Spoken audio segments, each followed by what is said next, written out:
So that the product itself, you know, what products are you launching? You know, what is the value of that product itself?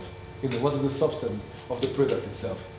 You know, you need to take that into consideration. I think I said business objective, research and development, plus the right product mix. Now, this is where you pick which product mix would make sense for you. So if you have a great product with a great price, at the right set in the right place with the right promotion, a certain amount of you know of success is going to come your way. A certain amount is going to come your way. So you have a wristwatch like Rolex, or let's add the James Bond part to it. You know, you have a wristwatch, you know, like Rolex with the James Bond effect on it, which in reality is not really going to work. But just in reality, it's not going to work. So yeah, so you have a great product like that. You know, the price for it has, you know, the price for it we have to be affordable to those who can afford it. Remember I was saying a couple of minutes ago about selling something to someone who's from Syria, you know, did I just say Syria? Sorry. Sounds very right. selling such products at a high price to someone. You know what? I'll just come back to the UK. Let's use the UK. Yeah, let's just use the UK. Yeah. Okay. Okay, you selling a bottle of water. I just said water. So you selling a bottle of water. It's a great product. It's an alkaline, alkaline water. It's an alkaline product. That in itself would differentiate you from other products out there. So that means, you know, you're catering to the health of humans. You know, the alkaline. So now people will buy it because of the alkaline product in it. So, but the price in itself might be high because of what you're providing, and the your other competitors are not providing the same as you. So the price in itself plays a big role. So now you need to be able to, during your research and development, you need to be able to balance, you know, the price that you'll be selling your product or service for. Like being a consultant, it's not everyone that can afford to pay for your advice. Like, yeah, it's never like I can afford to pay for your advice. Say to someone that my hourly fee is £300. I'm like, that's half of my rent. That's half of my mortgage, you know. To someone, it's not for them. But to a business, they see the value of it. To some, you know, a consultant might aim £1,000 for an hour, you know, depending on what they're working on. So, like, you know, it depends on what. Just make sure you know your crowd and the people you cater to, so that it's easy for you to set your price range. Say that low, high, medium range, whatever it is, you just need to know, you know, who are you catering for.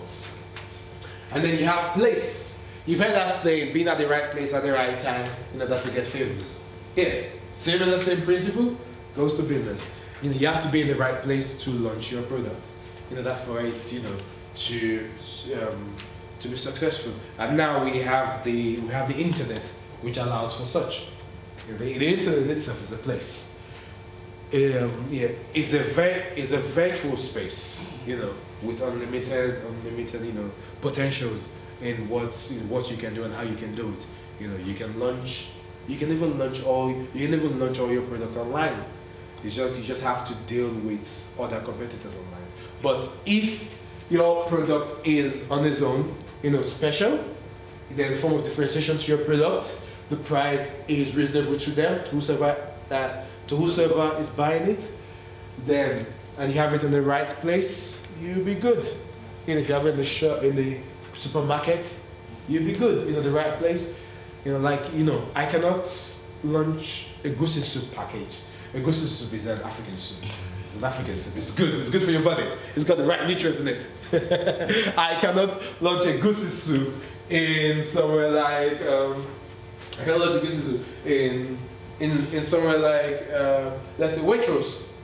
I cannot take Waitrose. What's this?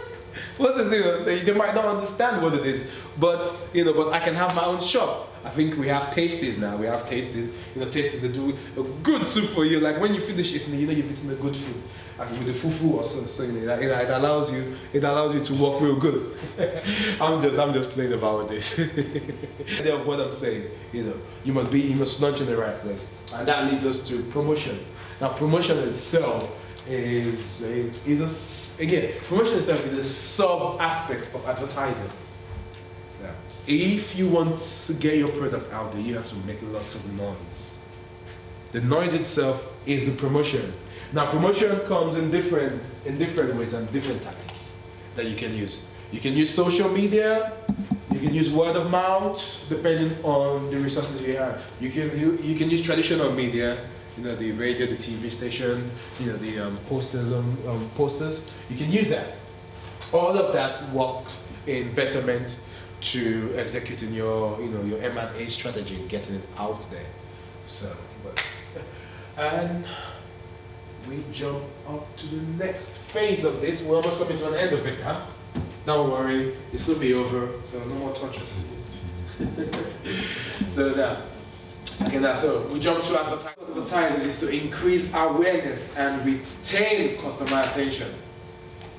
Now, for you to do this, you need to be able to develop a form of story in order to do this.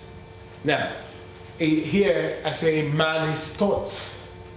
If you remember, I was talking about how everything you wear was from the mind of an executive. Everything you use was from the mind of an executive. Someone thought about it, someone executed it out there, someone designed it, someone placed it. The chairs you're sitting on was from the thought of someone, truly the mind of someone. It was brought into reality and it was marketed and it was placed out in the market and advertised it and someone bought it. And it's in here, you're sitting on it, you're enjoying the comfort of it, the design of it, the art that that goes into it. So, back again, developing an effective advertising strategy.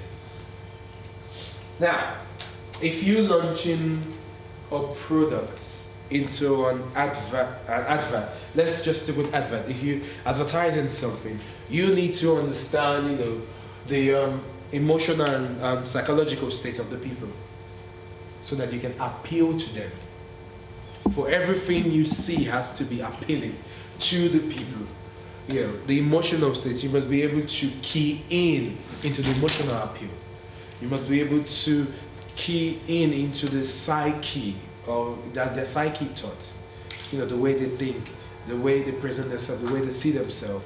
You need to be able to lock into those.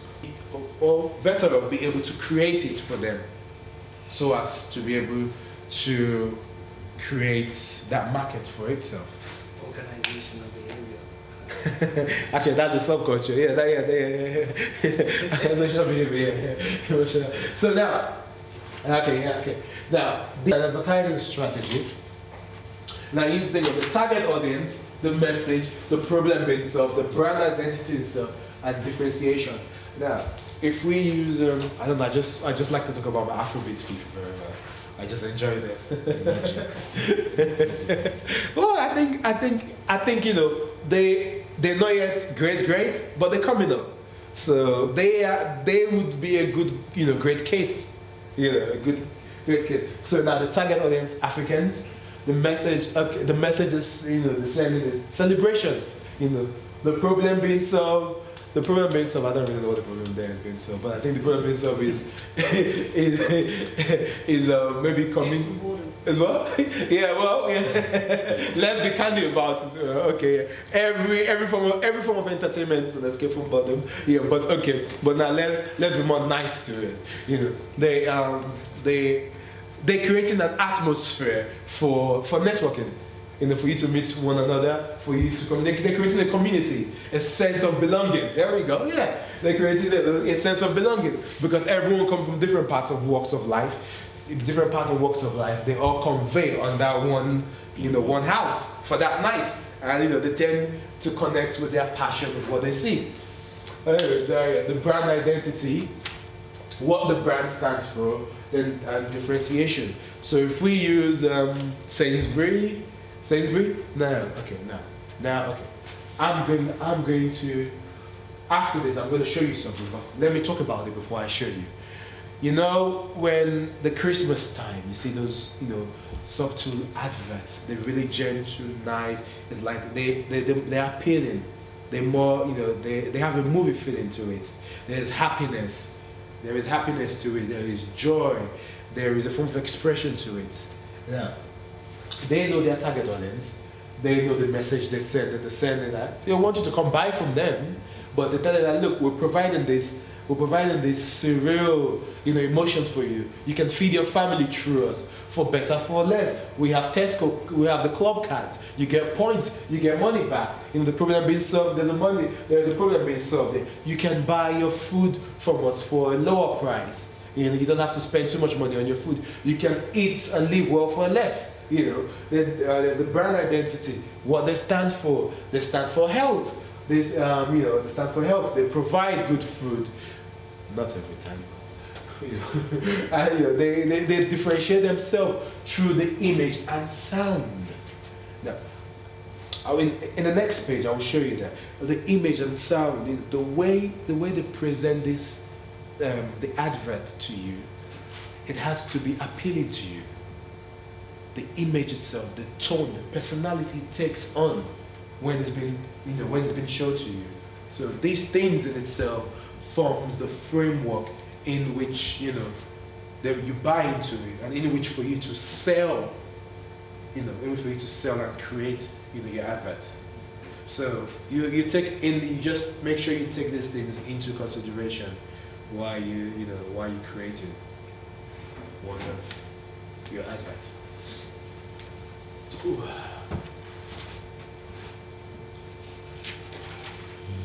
Now, the link between